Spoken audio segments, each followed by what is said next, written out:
An honor to join you today. To the techies in the audience, I will say I'm going to disappoint you. I do not have a PowerPoint. I'm going old school today. I simply have the chart on your right that shows you the Greenlight Pinellas plan. This is an exciting time for Pinellas County. We have the opportunity to make a major step forward as a community. The November 4th Greenlight Pinellas referendum, I believe, is one of the most important decisions that this community has made in the 100 years since we declared independence from Hillsborough County.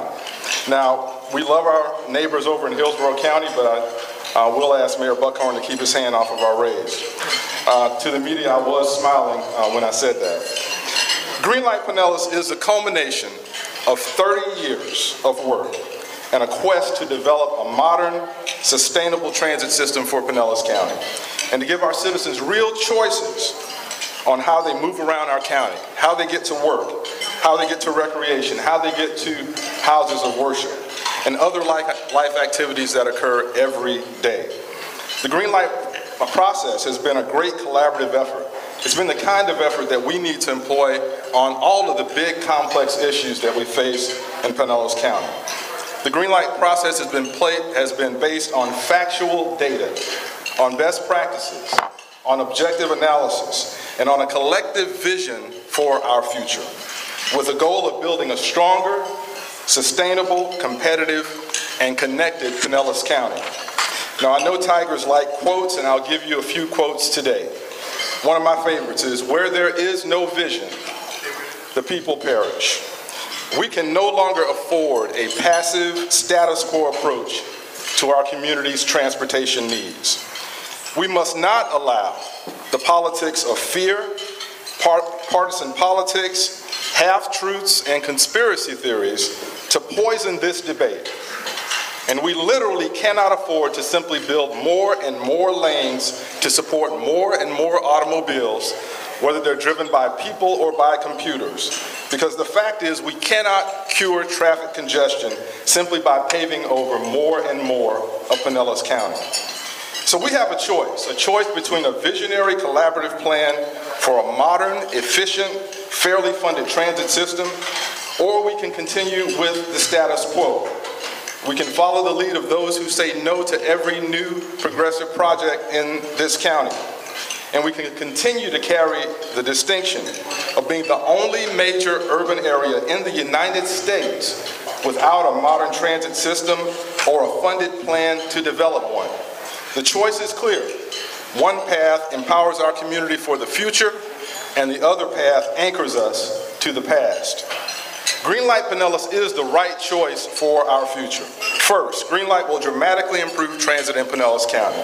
The first improvements that you'll see in the first 2 years is better bus service countywide, with shorter wait times between buses, later evening and weekend service, true countywide service, express bus routes, trolley service, and enhanced local and flex routes.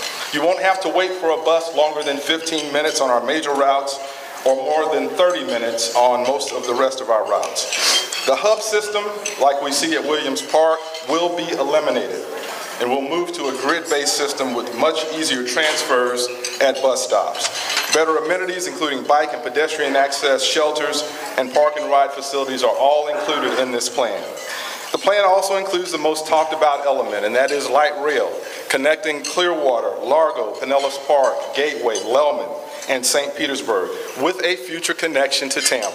Yes, the Florida Department of Transportation has already committed $25 million for infrastructure on the upcoming Howard Franklin Replacement Bridge project to support a rail connection between Hillsborough and Pinellas County. Now, full funding for that rail connection is a priority for Pinellas County.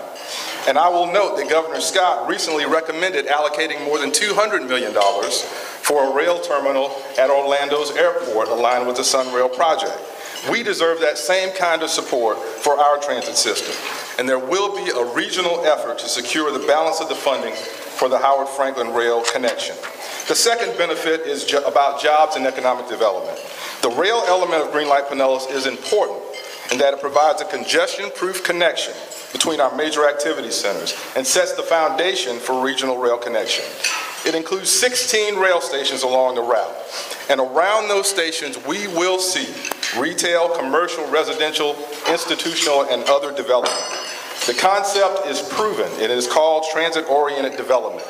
And it has happened consistently around the nation as rail projects have been implemented, including Charlotte, Dallas, Denver, Salt Lake City, Utah, and we're already seeing in Orlando with the Sun Rail project. You'll note I said Salt Lake City, Utah. Now, the entire population of the state of Utah is less than the population of Hillsborough, Pinellas, Manatee, and Pasco County. Salt Lake City has half of the density per square mile that Pinellas has. So they're smaller, less density, and their light rail has been a smashing success, with the help, no less, of one Governor Mitt Romney, who successfully lobbied for federal funding for that project. Light rail in Salt Lake City has been so successful that they've expanded it twice, including connections to the University of Utah, Salt Lake International Airport. And the latest extension cost $2.5 billion, more than the green light cost. And it was completed last August, 2 years early, and $340 million under budget. Salt Lake City has half of our population density, as I said, and it proves that when a transit plan has been thoughtfully and carefully planned, it can work, it can come in on time and under budget. Let me conclude by saying that the third element that we really need in Pinellas County is smart planned growth for the future. Transit-oriented development is especially applicable in a built-out county like Pinellas. It allows our community to strategically plan for growth, to add density where it is appropriate, and preserve our lower density neighborhoods and green spaces. That is the only approach that really makes sense in a built-out county like Pinellas. Finally, let me close with funding. Greenlight Pinellas is based around fair and sustainable funding for transit in Pinellas County. Dramatically improving transit will require an investment. You don't get better transit and more transit options by spending less money. So yes, we need more revenues. And the Greenlight plan incorporates a 1% sales tax, which will fund all of the local requirements for that plan. And it's based on a really conservative principle. You don't raise the tax rate, you keep the tax rate low, and you expand the tax base. That generates more revenue. Reagan and many others have espoused that principle. That's exactly what this does. The 1% sales tax will produce about $125 million per year. And where does the bulk of that come from? 35% of the revenues will come from our tourists. More than 5 million tourists per year come to Pinellas County. They will contribute 35% to the transit revenues. And I think it's totally appropriate that our visitors help support the infrastructure that will keep our county vibrant and accessible. The current property tax will be eliminated. And I look forward to talking to you about the 3 ways that we are making sure that happens. And finally, it cannot be said with certainty that we will have the highest sales tax rate in the state of Florida. Polk County is moving forward with a sales tax referendum as we speak. And I will note that Polk County has allocated over $200,000 for an educational campaign. I expect to see Senator Brandes launch an investigation into that as well.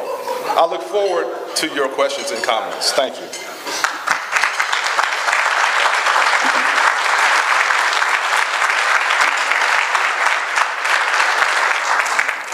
I think I stole your thing here. I think I stole your paper.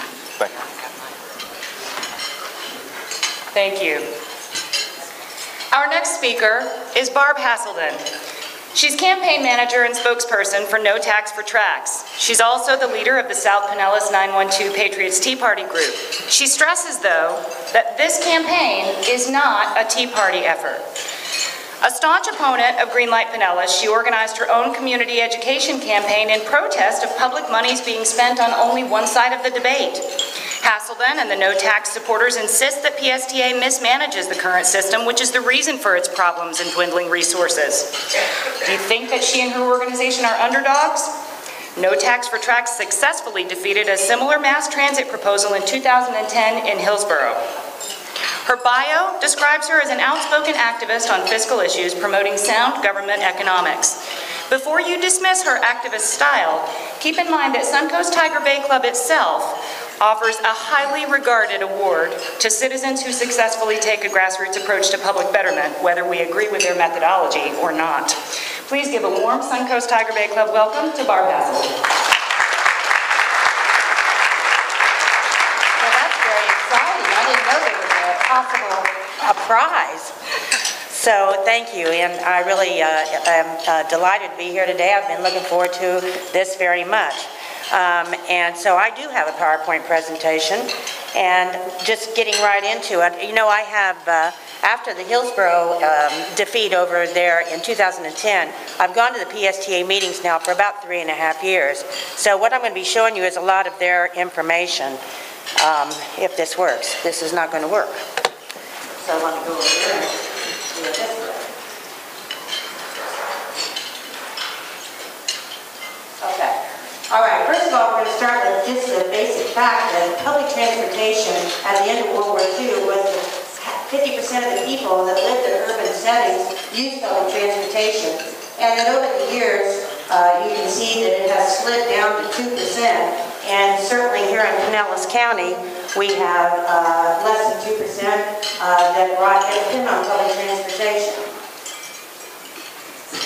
And this is our public bus system, PSTA. This is a $650,000 hybrid bus that you see running around. There's about 20% of a fleet of 200 buses that are the hybrid buses. PSTA operations are highly subsidized, which, you know, we would expect to have some subsidization, but the PSTA operations are 75% subsidized by the taxpayer, which is us. Federal and state grants at 22%, passenger fares represent 22%, and advertising 3%. Now what we're talking about today, and I'm going to be talking very quick so I can get through this, is the ad valorem property tax. That is the crux of the matter, is the 1% sales tax is being proposed to replace the ad valorem property tax. This is 100% of their operation budget, and their operations in 2014 is $63 million. Now, if we then add the capital expense, no, I need this. Okay, thanks. If we add the capital expense of the budget, which is another $23 million, the total budget for PSTA in 2014 is $87 million. If you divide that by the number of rides, not riders, not people, but rides, each ride is $7, and the person riding is paying 91 cents. So it is 87% subsidized. Next. Okay, this slide I simply have to give us an idea of what happened to our property in the last decade. The red bar is really a dramatic depiction of what happened to the value of all our homes. So here you can see in 2002 to 2007, we hit the high water mark, and I know I thought I was rich. Didn't you think you were rich in 2007? And then, of course, this also shows what happened to the ad valorem property tax that was going to agencies such as PSTA. So their income as our properties went up in value went up, and then as the bottom dropped out of things, and of course the income went down. This black line here in 2011, at the end of 2011, is where PSTA raised our property tax by 30%. Next. So PSTA during that period of time, 2005, built a $40 million facility while their income was up, doubling their space and expenses and expanding the bus lines. And if you haven't seen this, you should drive out and see it. It's on 34th Street. It's quite an impressive facility. Next. The ad valorem, this is another slide that starts with the year 2007, and it shows the high water mark of that $38 million, and that as the economy dropped, the property values went down, and ad valorem went down. PSTA, by the year 2011, had dropped down in that portion of their budget to 2011. They passed the tax increase and went back up. Next. So they raised our taxes by 30%, but still they continued to outspend their income. Next. PSTA, this is a PSTA slide, and it shows you that in 2002, this is the trajectory of the spending that occurred throughout the years. Here's where the bottom dropped out of things, they stalled out. Then here in 2012 is where the property tax, this is an unaltered slide from PSTA. This is where the property tax passed in 2012, and then off the spending goes again. This green line here, I did not put this on. This is where they think that we're going to pass the 1% sales tax and bail out the problem. Next. PSTA salary and fringe benefits are 60% of the revenue. I've been told that the industry standard for a bus system like this is 35 to 40%. Anyone who runs a business that lives in this room knows that you cannot run your business on 60% of revenue going to salary and fringe benefits. But during this period of time, at 2007, you see that they had almost 620 employees. The bottom dropped out. They let people go. Here's where the tax increase happened, and then they start hiring people again. Next. CEO Brad Miller warned that if a new sustainable funding source is not found, PSTA will have to cut services again by 30% by 2016. Next. PSTA is at a crossroad. They have to transform at great public expense or fix the bus system that we own. Next. That brought about the highly controversial $1 million green light campaign that Commissioner Welch was discussing. It's under scrutiny. Next. The idea of green light is increased bus and light rail. Next.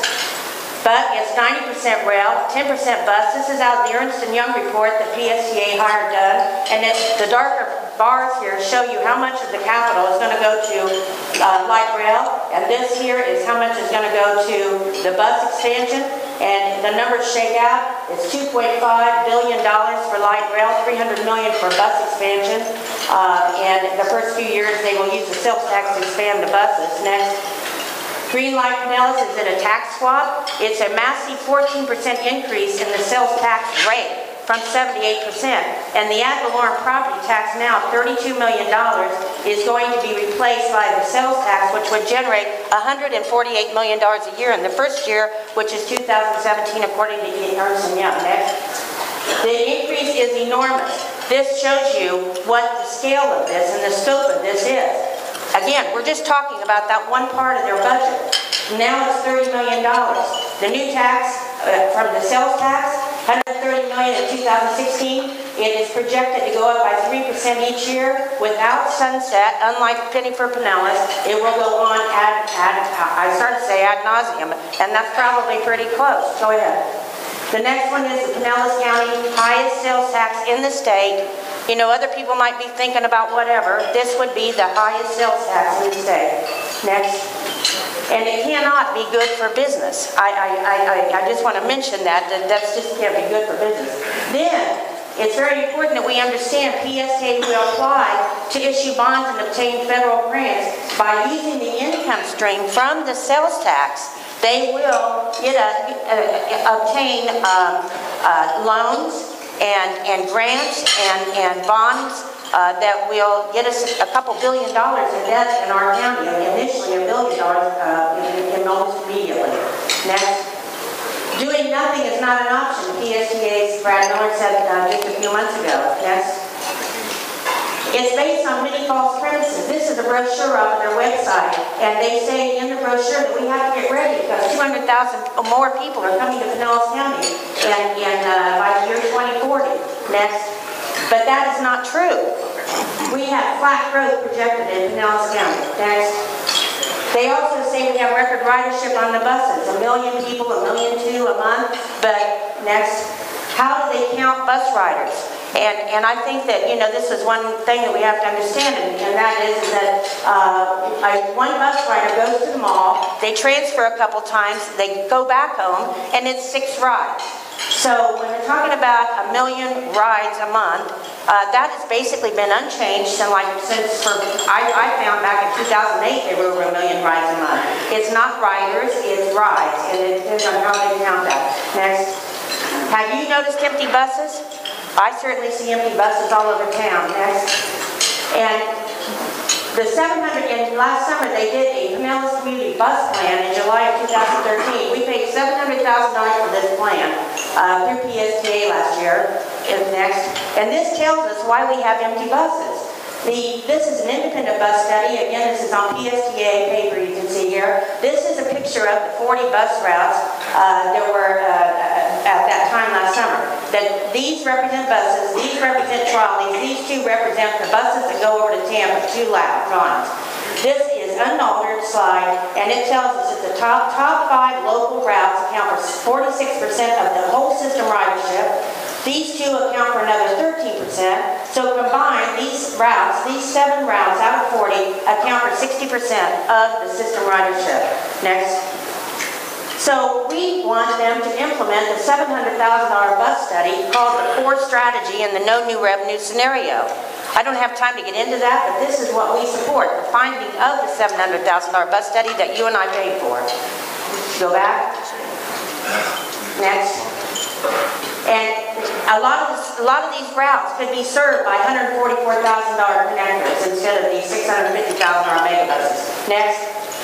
Another false premise is a link to Tampa. There is no link by rail to Tampa in this plan. Oh, do I have to stop? No warning? I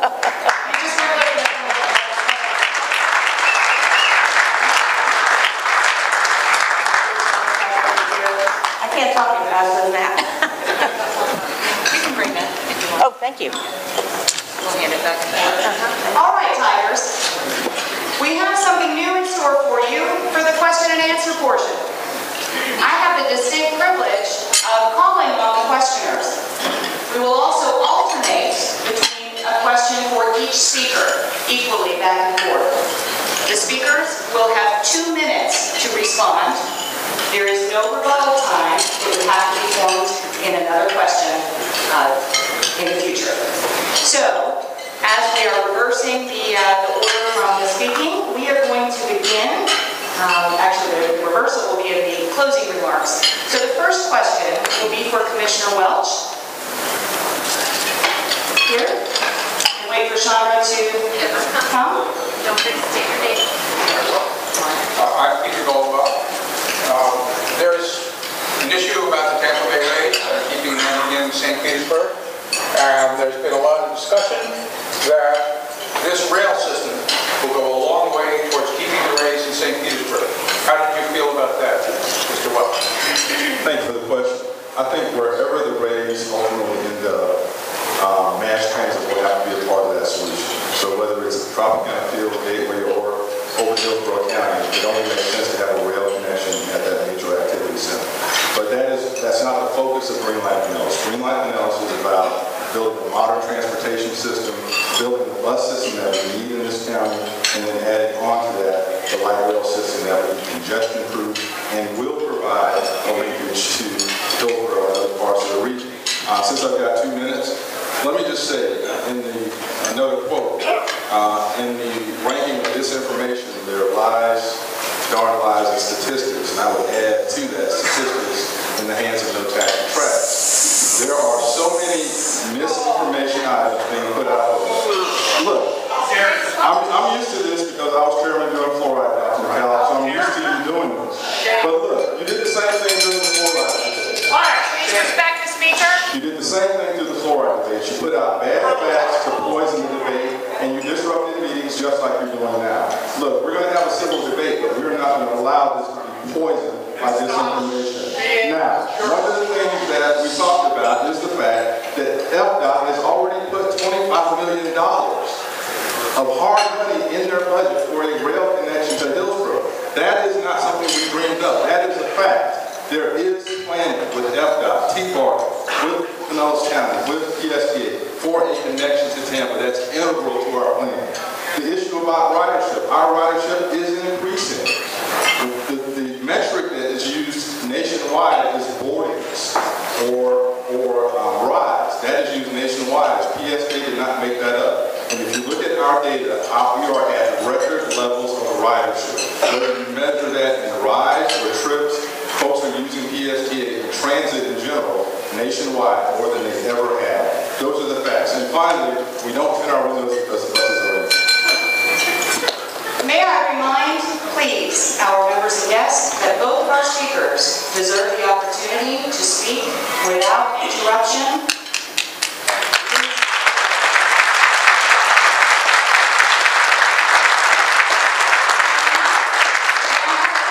Please, for Ms. Hasselden. Yes, here in the front. Please wait for Chandra to come.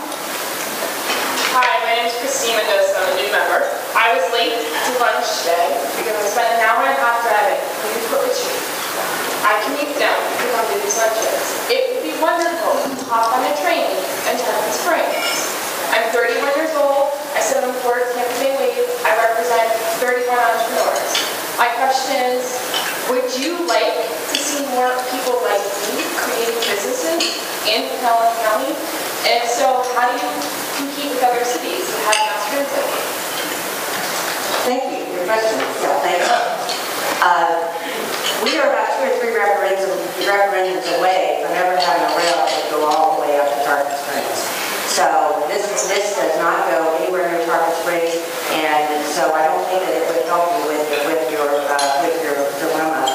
And I do think that what we are going to find is that when 19 finishes up, which is going to happen relatively quickly, you're going to have a wonderful ride down to this part of the county on a piece of transportation that 98% of the people use, and that is the roads. And I wanted to take the rest of my time to piggyback on what you're saying because, you know, the $7 that I was talking about, that the bus system is subsidized, and that we get 91 cents, what they call fare box recovery from the PSTA bus. When you multiply that into the magnitude of a rail system, what we're talking about, and I want to go to Salt Lake City that Commissioner Welch was talking about. Salt Lake City, the subsidy per ride is $26.10. So if you have a family of 4 that want to go downtown to the ball game, it's going to cost over $100 to the taxpayer for that trip downtown and $100 back, and they make $2 each. This is not fairy tale. This is a reality. In Charlotte, it is $15.45 per ride with a $2 fare. A family of 4, $60 to go one way, and they're paying $8. Minneapolis, $21.34. Dallas, a whopping $44.86. Denver, $21.54. So we need to understand the subsidies of these mega systems that we're talking about, and that currently we have a $7 subsidy on our bus system, and certainly it can be a better system as far as being rerouted so people get better service. But the subsidies that you get into when you get into the light rail are unbelievable. It's unbelievable and unsustainable systems. Thank you. And a question for Commissioner Welch? Yes. Yes, Commissioner, Bruce Maxharden, new member. Most light rail systems run on the surface. That means that they're going to take up lanes that would have been used or could have been used for vehicles. In addition, they have to pass through intersections and have stoplights. And so therefore, they cause further congestion at intersections. Could you explain how you're going to address those issues? Thank you, that is a great question. The alternatives analysis took all of those factors into consideration. When the train is approaching a light and if it's about to change to yellow or red, that green light will be extended so that the train can pass through. It will not cause congestion at that intersection. And it will not take away lanes, either the transit system, the light rail system, or the bus rapid transit will not take away the existing lanes from traffic. That's another misstatement that's been put out there by No Tax for Tracks. Let me piggyback on the subsidy issue. US 19 and Overton Road are billion-dollar roads that are subsidized. Every time you take a ride on 19 or Overton or any other roads, that's paid for with tax dollars. That's paid for with gas tax dollars. It's about time we get some of those dollars back into our community to improve our transit system. We're the only major metro that has not done that. Now, we heard some of these same kinds of doomsday scenarios when high-speed rail was coming to Florida. And it was canceled, it was killed before the financial analyses were completed that showed it actually would have made money. And we're seeing the same kind of doomsday scenarios being put forward with this plan. But to your question, it will not cause further congestion on those roads. It will relieve congestion. And a question for Ms. Hasselden. Yes?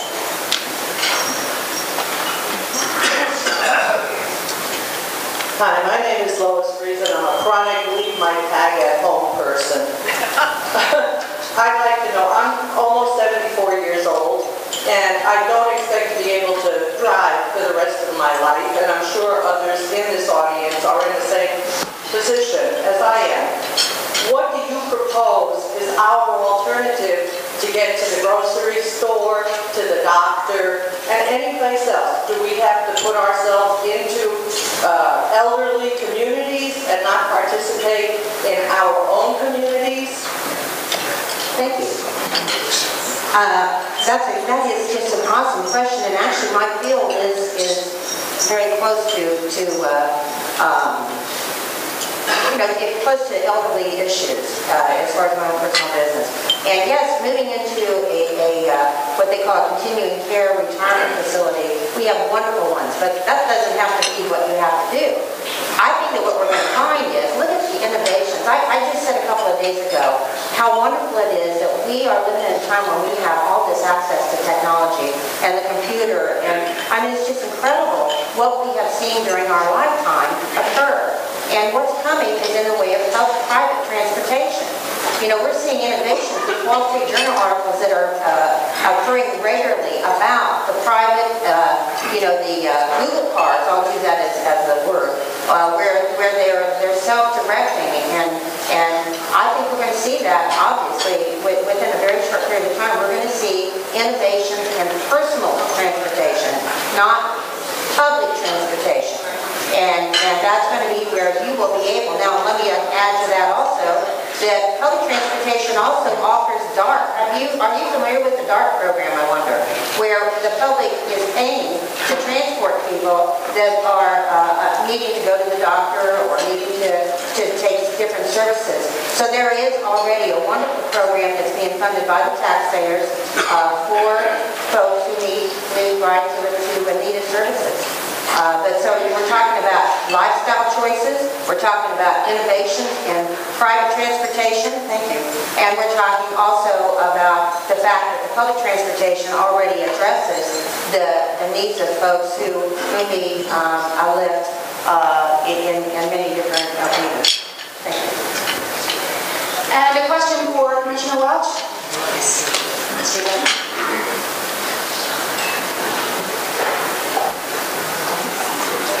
Exactly. Commissioner, my question addresses an item referred to about bonding. I heard the other speaker talk about the possibility of $1 billion. But I have not seen a prohibition against the PSTA floating bonds on that increased money. And it does seem to me that there's a potential for $80 to $120 million in bonds to be able to be floated fairly easy. Are there any prohibitions or curbsides for this stuff? Thank you, David. And that's a great question. Bonding is not a dirty word. With the Penny for Pinellas, we bonded many of those projects to get them started earlier. So we have bonded projects based on 1% sales tax in this county for years. The county is working on an interlocal agreement, and that's another misstatement that's out there. There is no interlocal. The interlocal is being developed as we speak, and it should be done between May and June. It's an interlocal between the county commission, which can authorize the tax, and PSTA, which will be the recipient of the tax. And all the specifics and all the legalities will be in that interlocal agreement. It will give PSTA the ability to bond with initial county oversight. But bonding those projects is something that's been done for a long time in Pinellas County, especially with the Penny for Pinellas. In the time I have remaining, I wanted to talk about the issue of private versus public. It's very important. I believe No Tax for Tracks is against the concept of public transportation. I believe they want to move to privatization. Ms. said this at SPC last week. It's on your blog, Barbara. You said, quote, transit is a big business, big salaries, big union, and breeding grounds for transformation into bigger public works like doubling down on light rail. You go on to say buses were once run by private enterprise, then government got involved, and we all know what happens then. This is from your blog. So I believe there's a real question. Do we believe in public transportation and public infrastructure, or do we want to go with the privatization route? That's a basic question, and it's at the core of Greenlight Pinellas. I have a question for Ms. Haselden. Jared?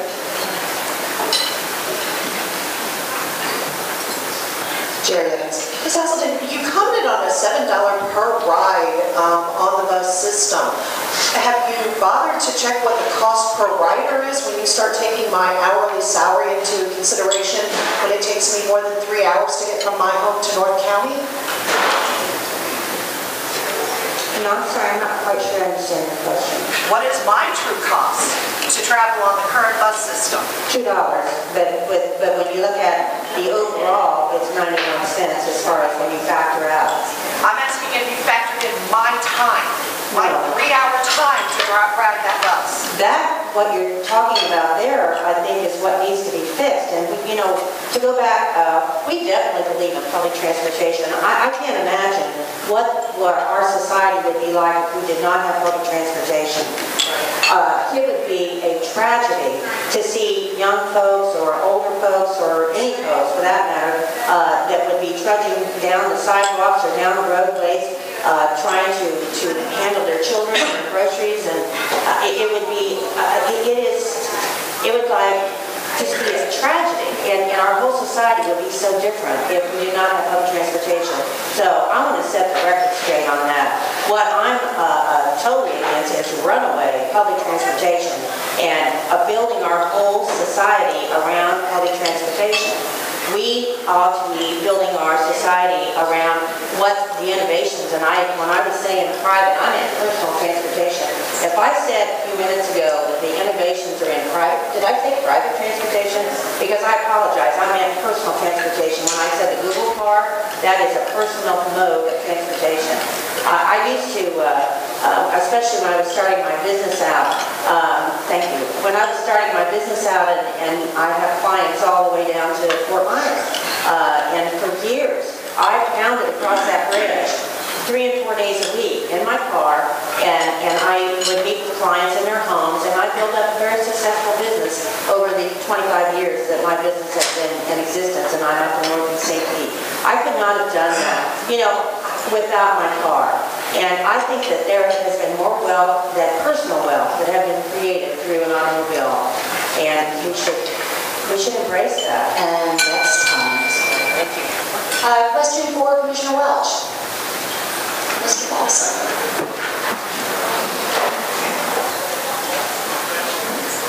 Darrell Paulson.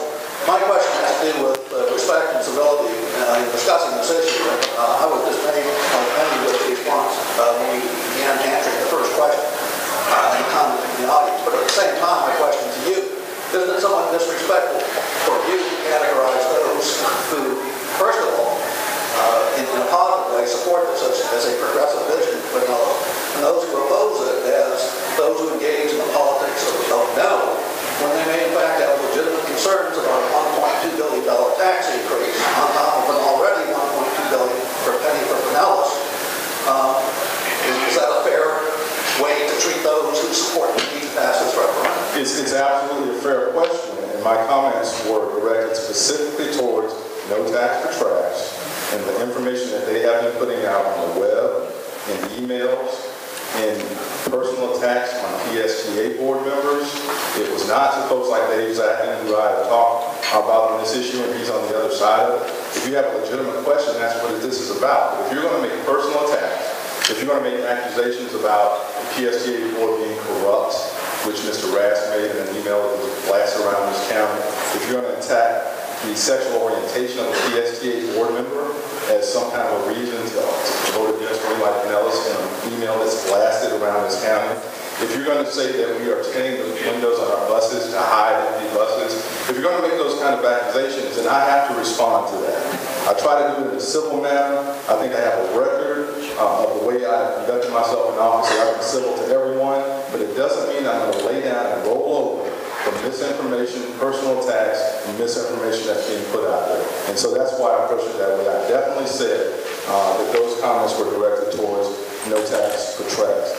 You know, the internet doesn't go to sleep and it doesn't lie. There is a whole lot of information out there, comments that have been made by no tax for trash. And again, these are also the same folks who have said no to the county on fluoride, no to the county on our affordable housing program, no to the county on even Meals for Wheels.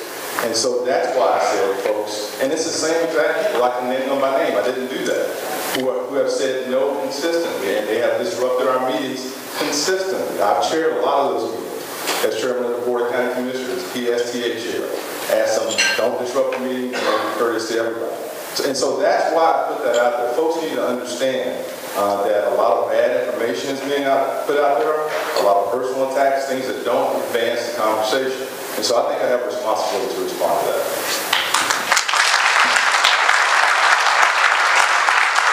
This question will be from Ms. Hazelden.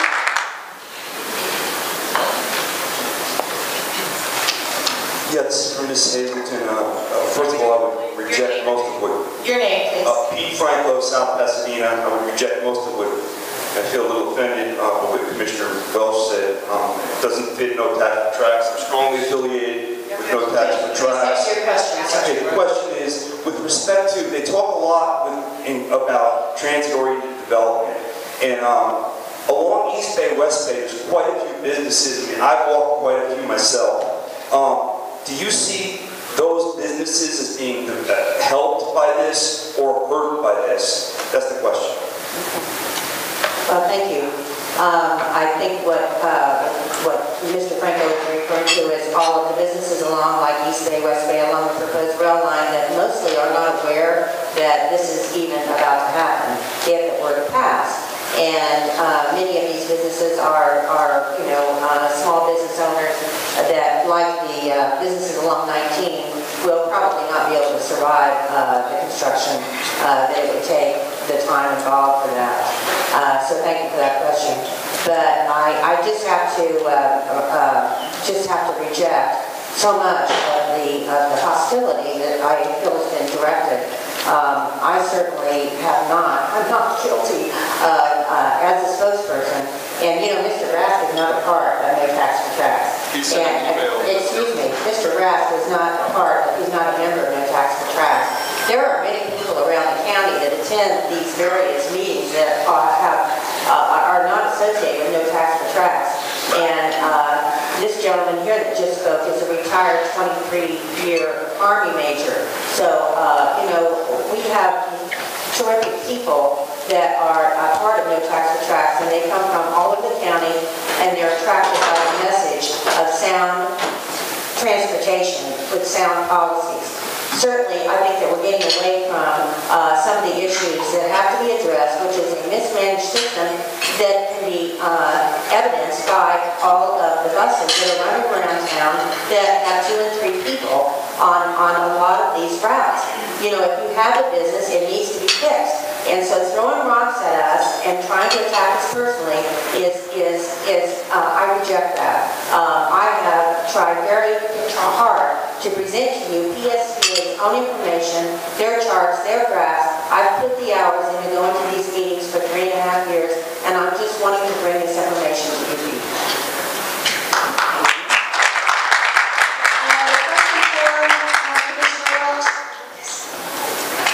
Chandra, just a moment to get that microphone.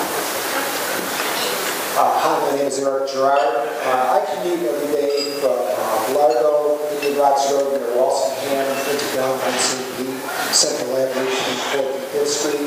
My morning commute takes about 45 to 50 minutes. My evening commute takes that long, or perhaps a little bit longer. I'll be in the office between 6:30 to 7 o'clock at night. My question is very simple. With the new light rail system and the improved bus system, what would my commute time be from home to work and back? I can't calculate yours. Let me tell you what mine would be. From South St. Pete, I cannot get to Clearwater Courthouse in less than an hour and a half or so. If we implement this plan, I'll be able to take a 5 or 10 minute drive to the parking ride, hop on the light rail, and be to Clearwater in 50 to 55 minutes. Now, what does that allow me to do? I don't have to have a second car, for example. That's a huge savings. The time is going to be close, but I have now the option of having another transit option. So we can calculate your particular time, but that is what is a big difference in having a green light and else. You have transportation options. You can hop on a bus, you can hop on a flex route, and you can hop on the light rail, and eventually be able to connect to other parts of the county and connect to Tampa as well. I did want to just, again, we have to be accurate in the information. And even though that is uncomfortable, I'm going to continue to press that we have accurate information. Mr. Rask is one of the persons that has been sending out those very confrontational emails, harassing emails, and he sent one with No Tax for Track's signature on it and all the information. And so that's why the PSTA board believes that he is working with No Tax for Track. He sent an email with that signature, and that's why I made the statement. Oh, yes, one of our young tigers, and this would be a question directed at Ms. Hazelton. Yes, And if you'll just wait just a moment. my question, ma'am, is, my name's Michaela Bridges. My real question is, so your PowerPoint was all about buses and very skewed flaws, by the way. Economics 101 knows that excise taxes go to the consumer, not the producer, so it wouldn't hurt businesses at all rather than help them. But back to the question. You are only talking about buses. I don't know what your problem is with the light rail. I just need what are the non-skewed facts about what's wrong with the light rail, not the buses. Thank you. I think that the subsidy, did you catch that subsidy discussion I was having about the subsidies on the light rail?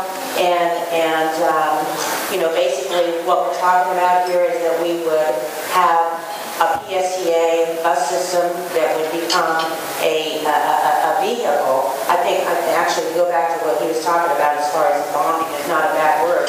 Bonding is not a bad word. Mortgage isn't a bad word either, but I don't think I want to go get $1.5 million mortgage. I don't want to personally get into that kind of debt. And so what we're talking about is the county would get into so much debt through this program and end up highly subsidized that it's like the Hotel California. Once you check in, you cannot get out. So let's say 10 years from now, let's use Charlotte as an example. Charlotte is now looking for $5 billion to go on. We're only talking about one line. Once you start down this road of light rail, we're talking about a line from Clearwater to St. Pete, from one low-density location to another low-density location. We're talking about one line. If we want to then, as soon as you get that finished, they want to go for another line. That's the nature of this piece. And that's another referendum, another penny. And then another line and another line. So I also want to, so it's a highly subsidized thing and there's no end to it. And it will just continue to go to more referendums. And Charlotte, they have $5 billion that they have to find in order to handle the maintenance and the promised transit expansions that they had sold to their taxpayers when they passed the referendum back in 1998. So this is a road we've never traveled before, and when you have less than 2% of the people that need public transportation in our county, I say let's fix the bus system so they have great service. And a question for Commissioner Welch. Mr. Wilson.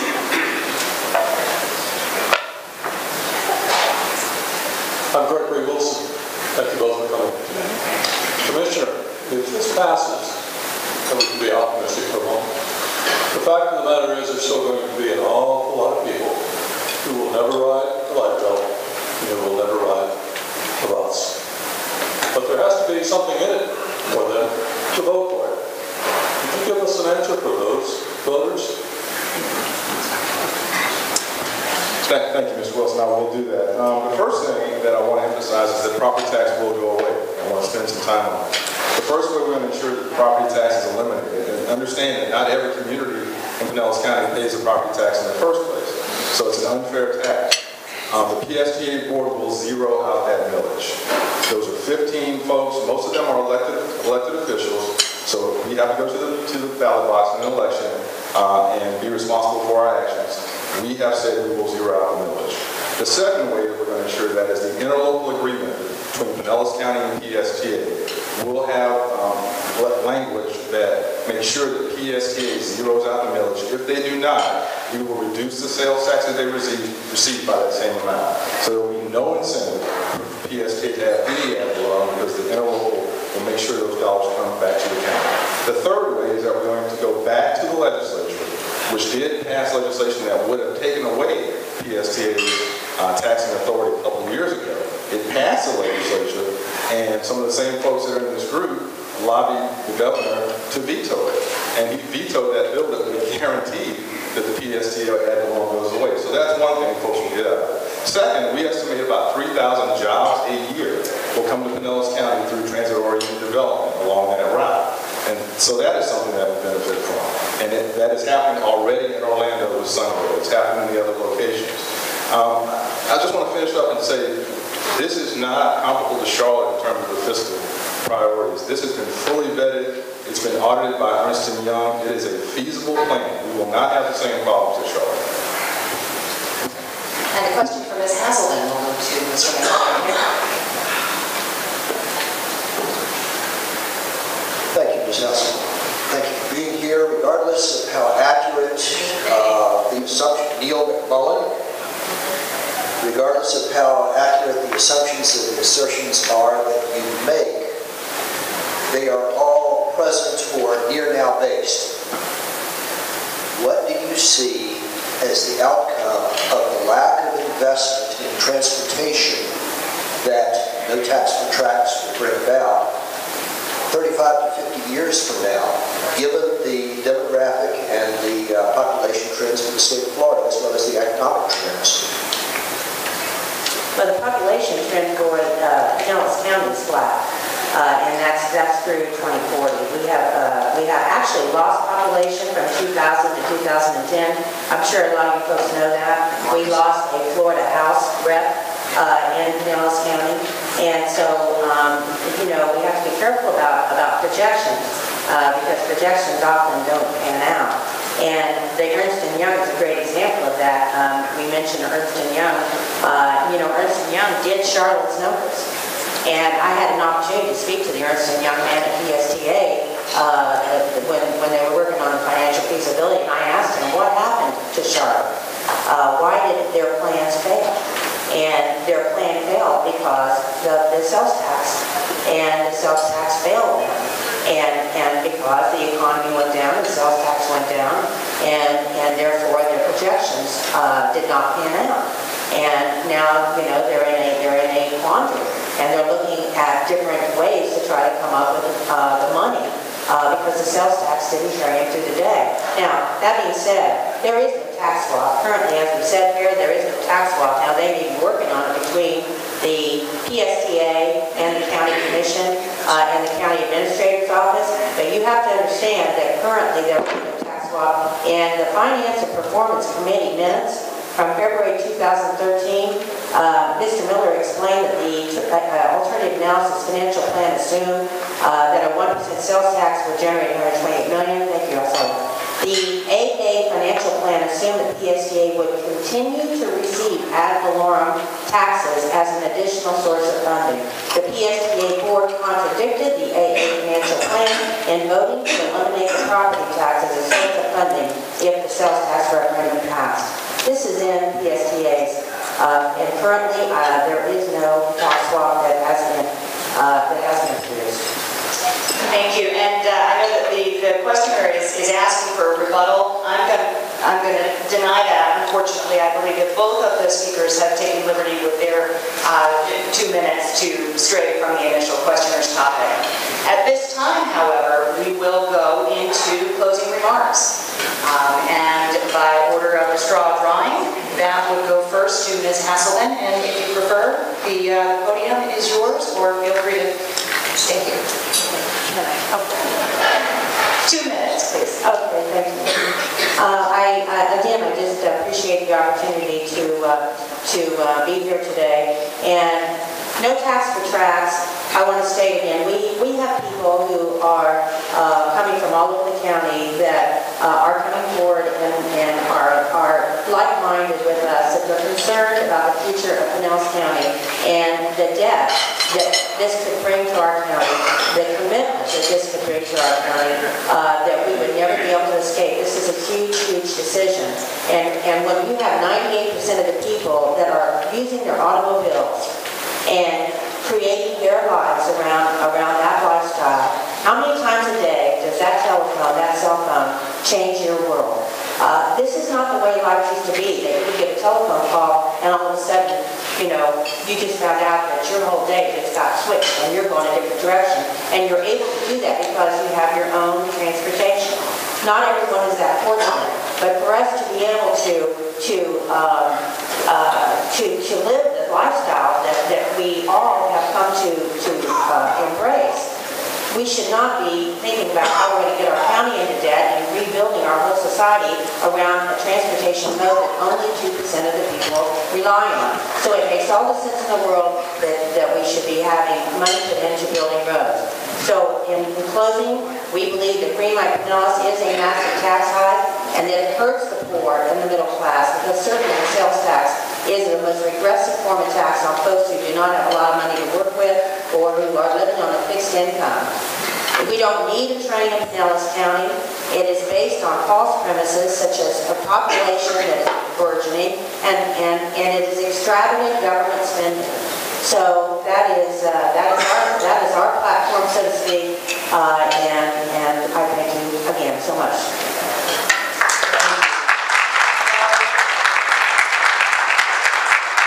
Our final remarks from Commissioner Welch.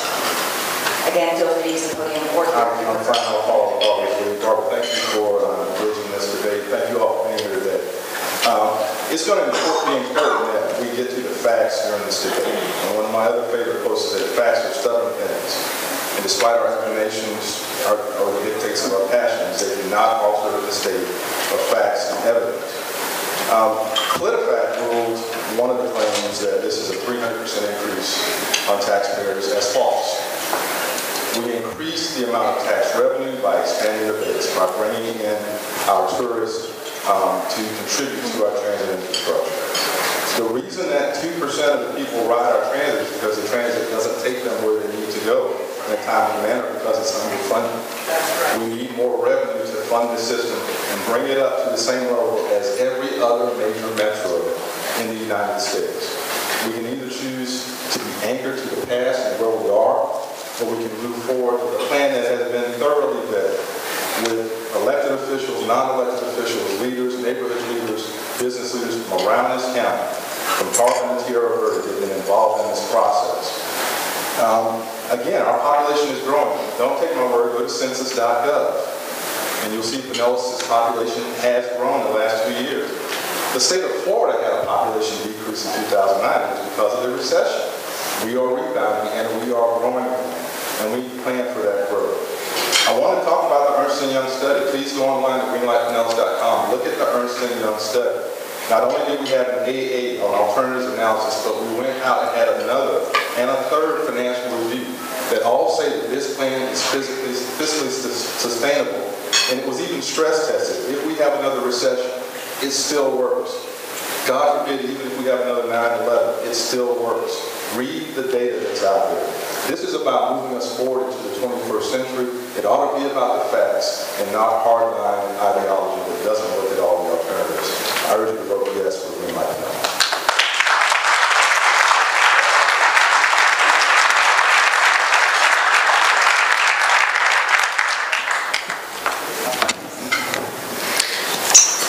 Thank you, and I have some parting gifts for the two speakers, so if you would come forward.